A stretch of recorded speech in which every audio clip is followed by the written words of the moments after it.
izchil davomlashayotgan o'tgan o'tgan zaman. The past perfect continuous tense. Izchil davomlashayotgan o'tgan zaman o'tgan zamandagi ma'lum bir vaqtdan burun boshlanib, dal shu vaqtning o'zida o'rindalib bo'lgan yoki shu vaqtning o'zidami davomlashayotgan ishlarni ifodalashda ishlatiladi. Bu zamanning jumla shakli izchil davomlashayotgan hozirgi zamonnikiga o'xshash bo'lib, yordamchi fe'l have yoki hasning o'rniga ularning o'tgan zaman shakli had qo'yiladi.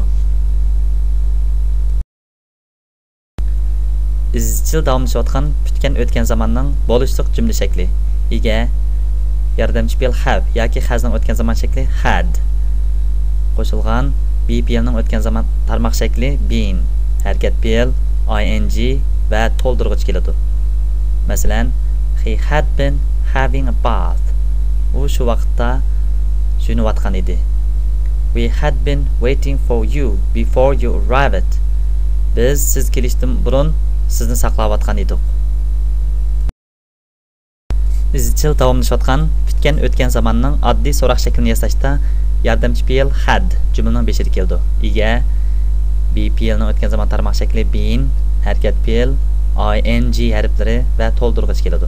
Masalan, had you been having a bath? Siz shu vaqtda yunayotganmidingiz? Had you been waiting for me before I arrived? Sizlar men kelishdan burun meni saqlayotganmidinglar?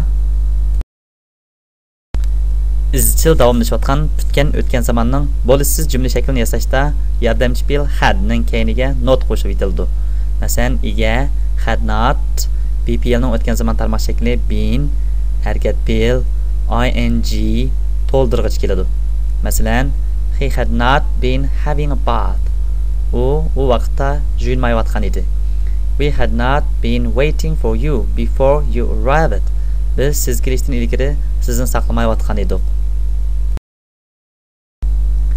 Izchil davomlashayotgan o'tgan zamonning alohida so'roq shaklini yasashda savol almashlari jumlaning beshida keladi.